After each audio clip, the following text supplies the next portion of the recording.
I'm Mike Royer with an extended interview in this Health Matters Web Extra.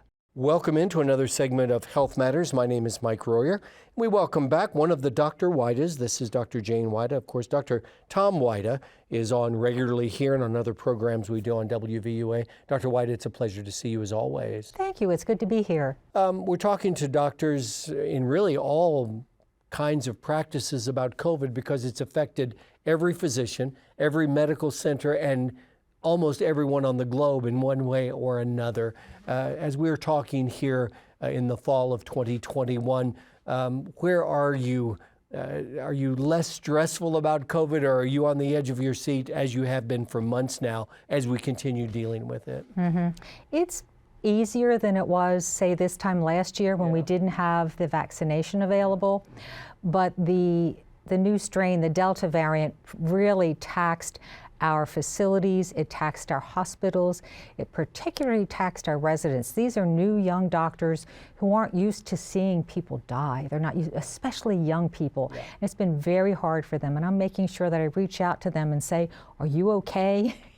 Making sure that they're all right, because this is hard. You're a family medicine physician, but you've also probably had to be somewhat of a counselor to a young intern that's just starting their medical career, because though you never get used to seeing someone struggle or pass away, it has to be part of the job, and you have to, I don't know if steel yourself is the right word for it, but you have to experience it, I'm sure, to deal with that.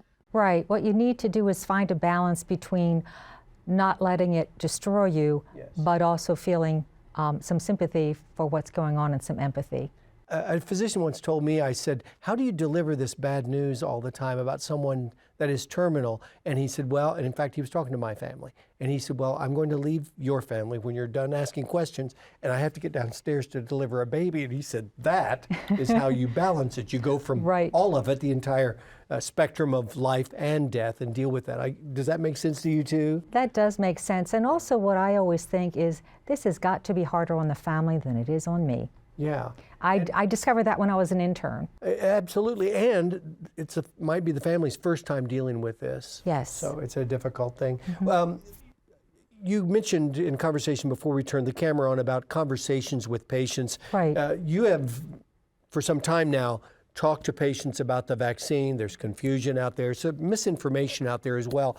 But you tell me that you're advising almost everyone to get the vaccine. Yes, that's absolutely right. You know, initially when it came out and we gave it to the older people and those who were at high risk, the young people weren't catching it and they weren't getting as sick. But this Delta variant has really decimated our young people. And we are seeing young people get very sick, young people die. We're seeing parents having to stay home with sick kids. And so it's really important for everybody to get vaccinated. What we also have is lots of data that if you're vaccinated, yes, you can get it, but you are much less likely to get really sick, you are much less likely to get to the hospital, and you're much less likely to be in the ICU. The world of medicine was sort of flying blind for a few months initially when we didn't know what this was, how to deal with it, and a vaccine could have been years away, we thought. That's so correct. Though it's still a serious problem, we're dealing with it a little better now than we were. Well, sure, it's a lot better than it was this time last year because we had no idea when the vaccine was going to be available. I also mentioned to you that some people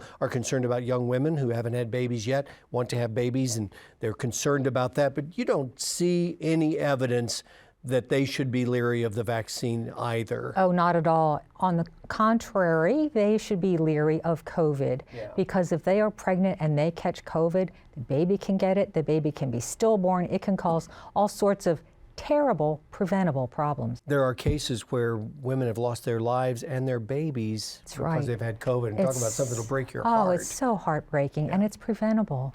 The dean of the UMC Medical Center says the answer to every COVID question is get the vaccine. And he's right, isn't he? Right. Yes, he is. Get the vaccine and we'll get through this together. That's right. Thank you so much for your time, your expertise. We always enjoy visiting with you. Thank you. And don't tell your husband, but we think we like you just a little bit. Don't tell Tom. Dr. I won't Weida. tell him that. Thank you so much. Thanks so much. Thank It's great to you. be here. Thank you.